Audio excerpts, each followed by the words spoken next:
కార్తీక పురాణము 13వ అధ్యాయము కన్యాదాన ఫలము. ఓ జనక చక్రవర్తి, కార్తీక మాసములో ఇంకను విధిగా చేయవలసిన ధర్మములు చాలా ఉన్నవి. వాటిని వివరించెదను, సావధానుడవై ఆలకింపుము.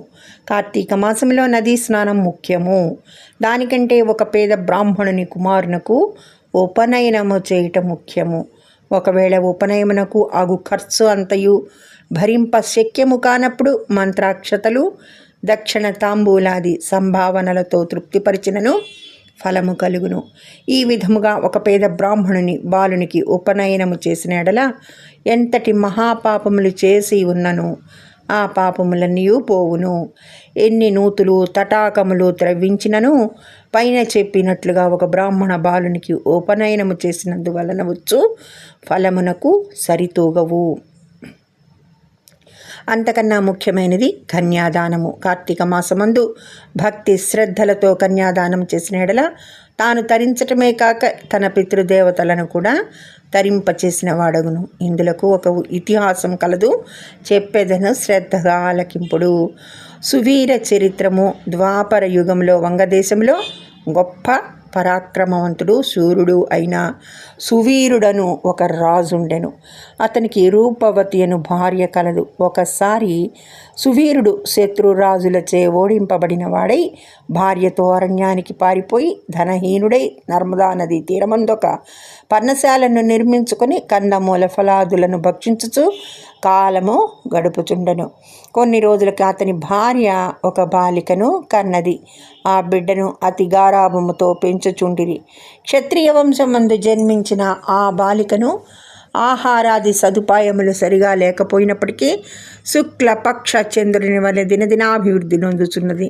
అతి గారాభంతో పెరుగుచుండెను. ఆమె చూచువారులకు కనుల పండువగా ముద్దులొలుకుచు ముద్దు మాటలతో చాలా ముచ్చటగా నుండెను. దినములు గడిచిన కొలది బాలికకు నిండు యవ్వన దశ వచ్చెను. ఒక దినము వానప్రస్థుని కుమారుడు ఆ బాలికను గాంచి ఆమె అందచందములకు పరవశుడై ఆ బాలికను తనకిచ్చి పెండ్లి చేయమని ఆ రాజుని కోరెను. అందులోకి ఆ రాజు మునిపుత్ర, ప్రస్తుతము నేను కడు పేద స్థితిలో ఉన్నాను. అష్టదరిద్రములు అనుభవించుచున్నాను. మా కష్టములు తొలగుటకు గాను నాకు కొంత ధనమిచ్చిన ఎడల నా కుమార్తెనిచ్చి పెండ్లి చేతునని చెప్పగా, తన చేతిలో రాగి పైసా అయినను లేకపోవటచే బాలిక పైనున్న మక్కువతో ఆ ముని కుమారుడు నర్మదా తీరమునకు పోయి కుబేరుని గూర్చి ఘోర తపమాచరించి కుబేరుణ్ణి మెప్పించి ధనపాత్ర సంపాదించెను. రాజు ఆ పాత్రను పుచ్చుకొని సంతోషించి తన కుమార్తెను ముని కుమారునికిచ్చి పెండ్లి చేసెను. నూతన దంపతులిద్దరిని అత్తవారింటికి పంపెను. అట్లా మునికుమారుడు భార్యను వెంట పెట్టుకుని వెళ్ళి తల్లిదండ్రులకు నమస్కరించి అంతవరకు జరిగిన వృత్తాంతమంతయో చెప్పి భార్యతో సుఖం అనుభవించుచుండెను.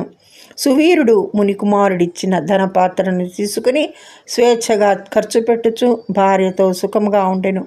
అట్లా కొంతకాలం జరిగిన తర్వాత ఆ రాజు భార్యామణి మరొక బాలికను కనెను. ఆ బిడ్డకు కూడా యుక్త వయస్సు రాగానే మరల ఎవరికైనా ధనమునకు అమ్మవచ్చునన్న ఆశతో ఎదురు చూచుచుండెను. ఒకనొక సాధు పుంగవుడు తపతీ నదీ తీరము నుండి నర్మదా నదీ తీరమునకు స్నానార్థమై వచ్చుచు దారిలోనున్న సువీరుని కలుసుకొని, ఓయి నీవెవ్వడవు, నీ ముఖ వచ్చసు చూడ రాజవంశమునందు జన్మించిన వాని వలె ఉన్నావు. నీవి అరణ్యమందు భార్యా బిడ్డలతో వసించుటకు కారణమేమి అని ప్రశ్నించగా, సువీరుడు, మహానుభావ, నేను వంగదేశమును ఏలుచుండెడివాడను. సువీరుడను రాజును. నా రాజ్యమును శత్రువులు ఆక్రమించుటచే భార్య సమేతముగా నీ అడవిలో నివసించుచున్నాను. దరిద్రము కంటే కష్టమేదీనూ లేదు. పుత్రశోకము కంటే గొప్ప దుఃఖమే లేదు. అటులనే భార్య వియోగము కంటే గొప్ప సంతాపము మరొకటి లేదు. అందుచే రాజ్యభ్రష్టుడనని అయినందున ఈ కారడవిలోనే సకుటుంబముగా బ్రతుకుచున్నాను. నాకు 2 కుమార్తెలు. అందు మొదటి కుమార్తెను ఒక మునిపుత్రునికిచ్చి వాని వద్ద కొంత ధనము పుచ్చుకొంటిని. దానితోనే ఇంతవరకు కాలక్షేపము చేయుచున్నాను అని చెప్పగా, ఓ రాజా, నీవు ఎంతటి దరిద్రుడవైనా కానీ ధర్మ సూక్ష్మము ఆలోచింపక కన్యను అమ్ముకొంటివి. కన్యా విక్రయము మహాపాతకములలో ఒకటి. కన్యను విక్రయించిన వారు అసిపత్రవనమను నరకం అనుభవింతురు. ఆ ద్రవ్యములతో దేవముని పితృదేవతా ప్రత్యర్థము ఏ వ్రతము చేసినను వారు నశింతురు. అదీ కాక కన్యా విక్రయం చేసిన వారికి పితృదేవతలు పుత్ర సంతతి కలుగకుండా శపింతురు. అట్లాగే కన్యను ధనమిచ్చి కొని పెండ్లాడిన వారు చేయు గృహస్థ ధర్మములు వ్యర్థమగుటయే కాక అతడు నరకమును అనుభవించును.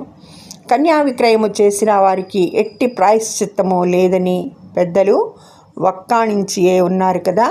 కావున రాబోయే కార్తీక మాసమున నీ 2వ కుమార్తెను నీ శక్తి కొలది బంగారు ఆభరణములతో అలంకరించి సదాచార సంపన్నుడికి ధర్మబుద్ధి గలవానికి కన్యాదానము చేయుము. అట్లు చేసిన ఎడల గంగా స్నానము నరించిన ఫలము, అశ్వమేధ యాగము చేసిన ఫలమును పొందుటయే కాక మొదటి కన్యను అమ్మిన దాని పాప ఫలము కూడా తొలగిపోను అని రాజునకు హితోపదేశము చేయగా, అందుకు ఆ రాజు చిరునవ్వు నవ్వి, ఓ మునివర్య, దేహ సుఖము కంటే దాన ధర్మముల వలన వచ్చిన ఫలము ఎక్కువ.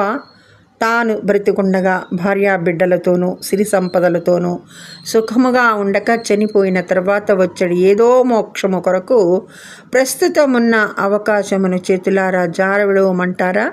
ధనము బంగారము కలవారే ప్రస్తుతము లోకములో రాణింపగలరు. కానీ ముక్కు మూసుకొని నోరు మూసుకొని బక్క చెక్కి శల్యమైపోయిన వారిని లోకము గుర్తిస్తుందా, గౌరవిస్తుందా? ఐహిక సుఖములే గొప్ప సుఖములు. కావున నా 2వ కుమార్తెను కూడా నేను అడిగినంత ధనం ఎవరిత్తురో వారికే ఇచ్చి పెండ్లి చేయుదును, కానీ కన్యాదానము మాత్రం చేయనని నిక్కచ్చిగా నుడివెను. ఆ మాటలకు సన్యాసి ఆశ్చర్యపడి తన దారిన తాను వెడలిపోయెను.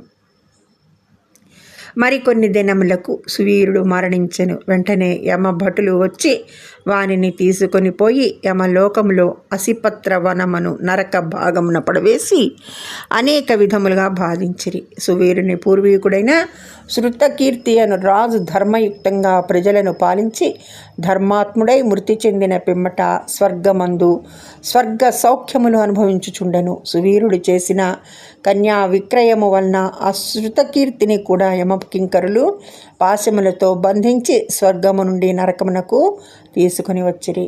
అంతటా శృతకీర్తి నేనెవరి ఎరుగున్నంత వరకును ఇతరులకు ఉపకారమును చేసి దాన ధర్మాదులు యజ్ఞయాగాదులు వనరించి ఉన్నాను. నాకే దుర్గతి ఏల కలిగెను అని మనమునందు అనుకొని నిండు కొలువు తీరియున్న యమధర్మరాజు కడకేగి నమస్కరించి, ప్రభు, నీవు సర్వజ్ఞుడవు, ధర్మమూర్తివి, బుద్ధిశాలివి, ప్రాణికోటినంతటినీ సమంగా చూస్తావు. నేనెన్నడూ పాపం చేసి ఉండలేదు. నన్ను స్వర్గలోకము నుండి నరకమునకు తోడుకొని వచ్చుటకు కారణమేమి సెలవిండు అని ప్రాధేయపడెను. అంత యమధర్మరాజు శృతకీర్తిని గాంచి, శృతకీర్తి, నీవు న్యాయమూర్తివి, ధర్మజ్ఞుడవు, నీవెటువంటి దురాచారములు నీ చేసి ఉండలేదు. అయినా కానీ నీ వంశీయుడగు సువీరుడు తన జ్యేష్ఠ పుత్రికను ధనమునకు ఆశించి అమ్ముకొనెను. కన్యను అమ్ముకునే వారి పూర్వీకులు కూడా ఇటు 3 తరముల వారు అటు 3 తరముల వారును వారెంతటి పుణ్యపురుషులైనా కూడా నరకములను అనుభవించుటేగాక నీచ జన్మలెత్తవలసి ఉంటుంది. నీవు పుణ్యాత్ముడవైనను కూడా ధర్మాత్ముడవైనను కూడా నేనెరుగుదును గాని నీకొక ఉపాయము చెప్పెదను. నీ వంశీయుడగు సువీరునకు మరి ఒక కుమార్తె కలదు. ఆమె నర్మదా నదీ తీరమున తన తల్లి వద్ద పెరుగుతున్నది. నా ఆశీర్వాదము వలన నీవు మానవ శరీరము దాల్చి అచ్చటకు పోయి ఆ కన్యను వేద పండితుడును శీలవంతుడును అగు ఒక విప్రునకు కార్తీక మాసమున సాలంకృతముగా కన్యాదానము చేయుము. అట్లా చేసిన ఎడల నీవు, నీ పూర్వీకులు, సువీరుడు, మీ పితృగణములు స్వర్గలోకమునికి ఎగుదురు. కార్తీక మాసములో సాలంకృత కన్యాదానము చేసినవాడు మహాపుణ్యాత్ముడగును. పుత్రికా సంతానము లేని వారు తమ ద్రవ్యముతో కన్యాదానము చేసినను, లేక యథావిధిగా ఆబోతునకు వివాహము అనర్చినను కన్యాదాన ఫలము అబ్బును. కనుక నీవు వెంటనే భూలోకమునకేగి నేను తెలిపిన ఎట్లా చేసితివేని ఆ ధర్మ కార్యము వలన నీ పితృగణము తరింతురు పోయిరమ్మని పలికెను. శృతకీర్తి యమునకు నమస్కరించి సెలవు తీసుకొని నర్మదా తీరమునకు వెళ్ళి పర్ణకుటీరములో నివసించుచున్న సువీరుని భార్యను కుమార్తెను చూచి సంతోషపడి ఆమెతో యావత్తు విషయములు వివరించి కార్తీక మాసమున సువీరుని రెండవ కుమార్తెను సాలంకృత కన్యాదాన వివాహము చేసెను. అట్ల కన్యాదానము చేయుట వలన సువీరుడు కూడా పాప విముక్తుడై స్వర్గలోకములోనున్న పితృదేవతలను కలుసుకొనెను. కన్యాదానము వలన మహాపాపములు కూడా నాశనమగును. వివాహ విషయంలో వారికి మాట సహాయము చేసినను పుణ్యము కలుగును. కార్తీక మాసమున కన్యాదానము చేయవలెనని దీక్ష పూని ఆచరించిన వాడు విష్ణు సాన్నిధ్యము పొందును. శక్తి కలిగి ఉండి ఉదాసీనత చూపువాడు శాశ్వత నరకమునకు పోవును. ఇట్లు స్కాంద పురాణాంతర్గత వశిష్ఠ ప్రోక్త కార్తీక మహాత్మ్యమందలి 13వ అధ్యాయము 13వ రోజు పారాయణము సమాప్తము. ఓం నమః శివాయ.